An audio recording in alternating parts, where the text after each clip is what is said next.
स्वित्झर्लंडमध्ये आजपासून होत असलेल्या जागतिक आर्थिक मंचाच्या गुंतवणूक परिषदेत मुख्यमंत्री देवेंद्र फडणवीस सहभागी. यंदा अधिक गुंतवणूक आणण्याचं मुख्यमंत्र्यांचं उद्दिष्ट.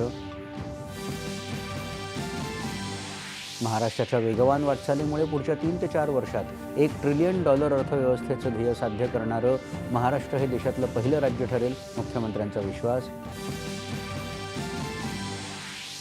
पंतप्रधान नरेंद्र मोदी यांच्या निमंत्रणावरून संयुक्त अरब अमिरातीचे अध्यक्ष शेख मोहम्मद बिन झायद अल नाह्यान आजपासून भारताच्या अधिकृत दौऱ्यावर.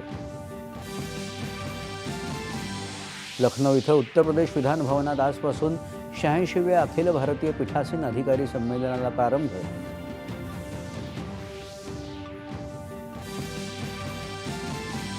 राष्ट्रीय आपत्ती निवारण दलाच्या स्थापना दिनानिमित्त पंतप्रधान नरेंद्र मोदी आणि केंद्रीय गृहमंत्री अमित शहा यांनी एनडीआरएफच्या जवानांना दिल्या शुभेच्छा. प्रजासत्ताक दिनी कर्तव्यपथावर महाराष्ट्राच्या सांस्कृतिक वैभवाचा होणार जयघोष. गणेशोत्सव आत्मनिर्भरतेचं प्रतीक या संकल्पनेतून महाराष्ट्राच्या चित्ररथ घडवणार परंपरा आणि आर्थिक शक्तीचं दर्शन.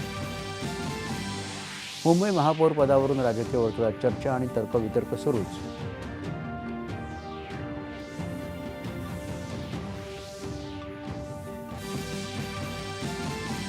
मुंबईचा महापौर महायुतीचाच होईल, शिवसेना मुख्य नेते उपमुख्यमंत्री एकनाथ शिंदे यांनी केलं स्पष्ट.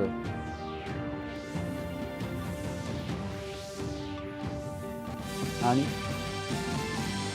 3 सामन्यांच्या एकदिवसीय क्रिकेट मालिकेतल्या अखेरच्या सामन्यात न्यूझीलंडनं भारतावर 41 धावांनी विजय मिळवत जिंकली मालिका.